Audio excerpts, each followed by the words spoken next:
ছাড়ো। তুমি ছাড়ো। আমি আগে ধরছি। সো হোয়াট, আমি আগে নেওয়ার কথা ভাবছি। তো আমি আগে নিব। এত খায়ও না, একদিন তো ফুটে যাবা। কি বললাম? বয়রা হয়ে গেলে নাকি? দেখো ভালো হচ্ছে না কিন্তু। না হোক।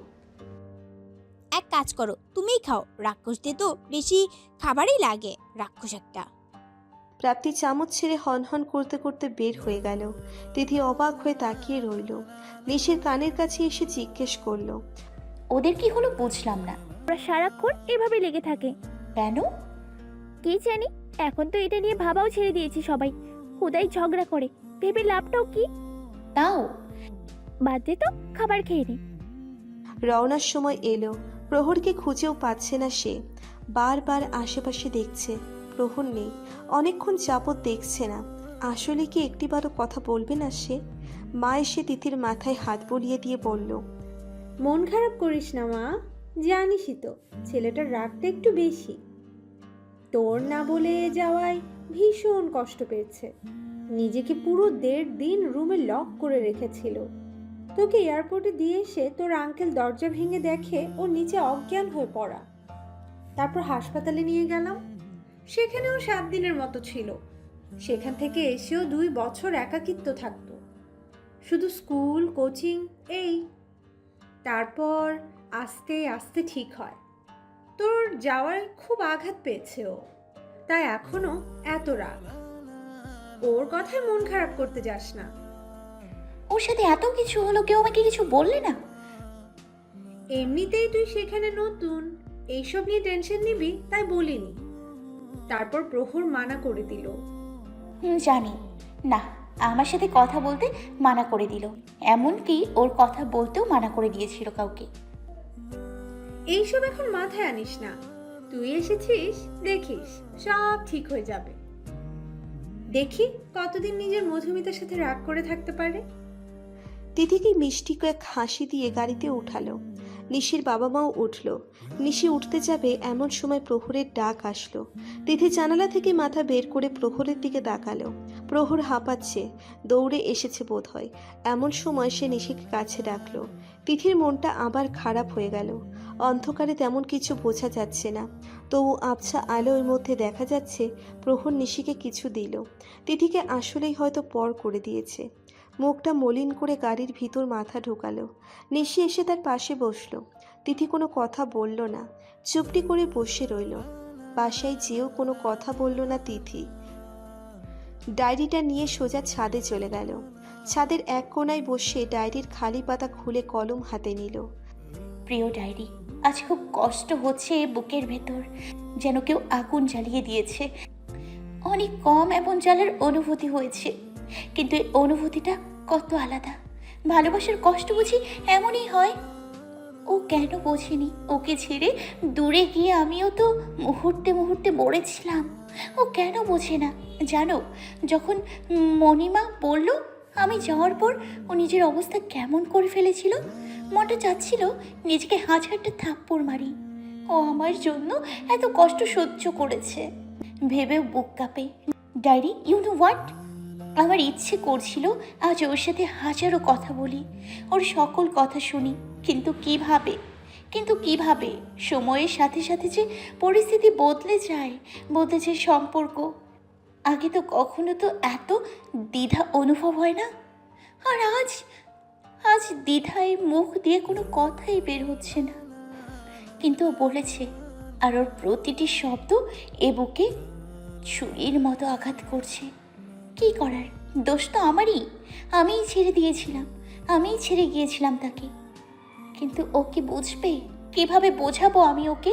কিভাবে বোঝাবো? আমিও ছেড়ে গিয়ে প্রতিটি দিন ওর কথা ভেবেছি, প্রতিটি মিনিট ওর ছবি দেখে জলে চোখ ভাসিয়েছি, প্রতিটি মুহূর্ত আমাদের স্মৃতি চোখে ভাসিয়েছি। তিথি ডায়েরিটা সেভাবেই রেখে নিচের দেওয়ালে পিঠ ঠেকালো। চোখ বন্ধ করতেই চোখের এক কোণা দিয়ে এক বিন্দু পরিমাণ জল গাল গড়িয়ে পড়ে গেল।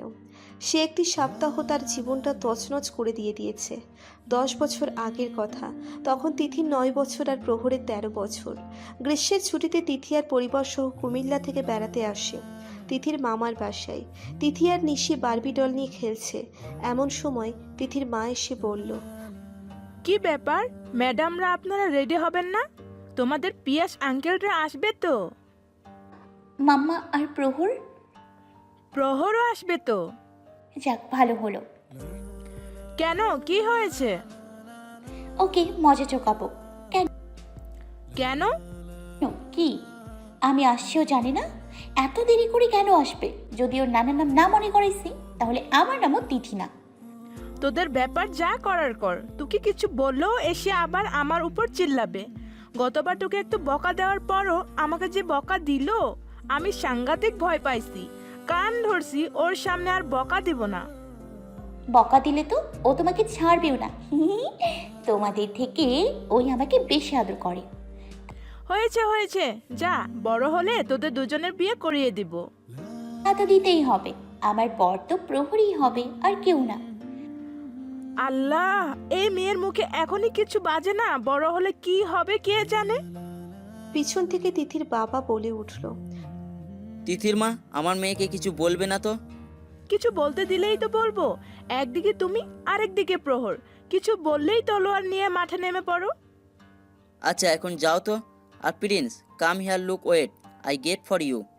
তিথি দৌড়ে গেল, উৎসুক দৃষ্টিতে তাকিয়ে রইল। বাবা এবার পিছন থেকে একটি টেডি বিয়ার করে সামনে এগিয়ে দিল। তিথির মুখ মুহূর্তে ফ্যাকাশে হয়ে গেল। সে বলল, বাবা, তুমি জানো না আমি পুতুল বউ ছাড়া খেলি না। তুমি রাখো তোমার টেডি। আরে, আমার মামুনিটা রাগ করে কোথায় যাচ্ছে? আমি তো এটা নিশির জন্য এনেছি, আর আমার পুতুলের জন্যে পুতুল বউ আর পুতুল বর এনেছি। বাবা পিছন থেকে দুটো পুতুল বের করলো। দেখেই তিথির মুখে হাসির ঝলক। লাফিয়ে উঠে বাবার হাত থেকে পুতুল দুটো নিয়ে নিল। উজ্জ্বলতম মুখখানি নিয়ে বাবার দিকে তাকালো। বাবা মুচকি হেসে বলল, আমার মামুনিটা খুশি তো? বাবা, এই পুতুল বউটা আমি, আর বরটা প্রহর। বাবা হাসলো, বলল, সব পুতুল বউ আর বর তুমি আর প্রহর। ইয়েস। বাবা তিথির গালে চুমু খেলো। তিথি পুতুলের সাথে খেলছিল, এমন সময় প্রহরের পরিবার এলো। প্রহর দৌড়ে এসে তিথির পাশে বসতেই তিথি মুখ ভেঙচি মেরে ওর মা বাবার কাছে গেল আর প্রাপ্তির সাথে খেলতে ব্যস্ত হয়ে পড়ল। প্রহর তিথির পিছু পিছু ঘুরছে, কিন্তু এদিকে তিথির কোনো পাত্তাই নেই। প্রহর না পেরে জিজ্ঞেস করলো, এমন কেন করছিস তুই? আমি এমন কেন করছি? তুই এত দেরিতে আসলি কেন? আমি গত রাতেই ঢাকা এসেছি, আর তোর এখন আসার সময় হলো। কি করবো বলো মধুমিতা, আজকে ক্লাসে পরীক্ষা ছিল। পরীক্ষা? বলিসনি কেন? তুই শুধু শুধু চিন্তা করতি তাই। তোর জন্য যে আমি রাত থেকে খাইনি। খাসনি কেন? তুই খাইয়ে দিবি বলে। প্রহর হাসলো, বলল, চল এখনই খাইয়ে দিই। তিথি দাঁত বের করে বলল। চল। প্রহর ডাইনিংয়ে তিথিকে খাইয়ে দিচ্ছিল। তিথির কথায় প্রহর মুচকি হাসছে, আর তিথি কথায় ব্যস্ত। এই দেখ, এই বর পুতুল তুই, আর এটা আমি। পুরাতনটা ময়লা হয়ে গিয়েছিল, তাই বাবা নিউ গিফট করেছে। সুন্দর না? বউ পুতুলটা একদম তোর মতো কিউট। শোনো, বড় হয়ে যখন আমি তোকে বিয়ে করব, তখন ঠিক এইভাবে সাজবে, বুঝলে? আর তুমি এই বর পুতুলের মতো সাজবে। নীল শেরওয়ানি, খয়েরি চুড়িদার, আর খয়েরি পাগড়ি, আর তার মাঝে নীল স্টোন। ওকে, ডান। দুজনেই খিলখিল করে হেসে দিল। একদিকে তিথির আর প্রহরের মা ওদের দিকে হেসেই যাচ্ছে আর বলছে, ওদের দেখেছো? তাদের বিয়ের প্ল্যানিংও শেষ। তাই তো দেখছি। যাক, তিথিকে আমার বউ বানানোর ইচ্ছাটা আমার ছেলে পূরণ করবে। জলদি নিয়ে নেন, আমাকে জ্বালিয়ে খায় সারাক্ষণ। আখি মজা সাইডে, আমি কিন্তু সত্যি বলছি, তিথিকে আমার ঘরের বউ করে নিয়ে যাওয়ার আমার খুব ইচ্ছা। ভাবি, ওরা তো এখনো ছোট, মজাই কত কি না বলে, কিন্তু বড় হয়ে অন্য কাউকে পছন্দ করলে। আর প্রহর তো আমার ছেলের মতো, এত ভদ্র ছেলেটা। কিন্তু বিয়ের ব্যাপারটা ওদের। বড় হয়ে নিক, যদি তখন এমন অবস্থা থাকে তাহলে এই আফতাবকে আপনার গলায় ঝুলিয়ে দিব। দুজনেই হেসে দিল। এমন সময় তিথির বাবা এসে বলল, আকি শোনো, আমরা এখানেই কমিলার জন্য রওনা দিতে হবে। কেন? হাসপাতাল থেকে ফোন এসেছিল, এক পেশেন্টের অবস্থা জটিল, আমাকে যেতে হবে, 2 দিনের মাঝে এসে পড়ব। আমিও যাচ্ছি। দরকার কি, তুমি এখানে সবার সাথে থাকো। না, বাসায় রান্না করে দিবে কে? বাইরে থেকে খেয়ে নিবি। ডাক্তার সাহেব, বাইরে খাবার খেয়ে পরে শরীর খারাপ করবেন। আমিও যাচ্ছি আপনার সাথে। আর তিথি, উজান ওরা। নিশির মা বলল, ভাইয়া আমি আছি না, আমি খেয়াল রাখবো, আপনারা যেয়ে আসেন। প্রহরের মা মিটিমিটি হেসে বলল,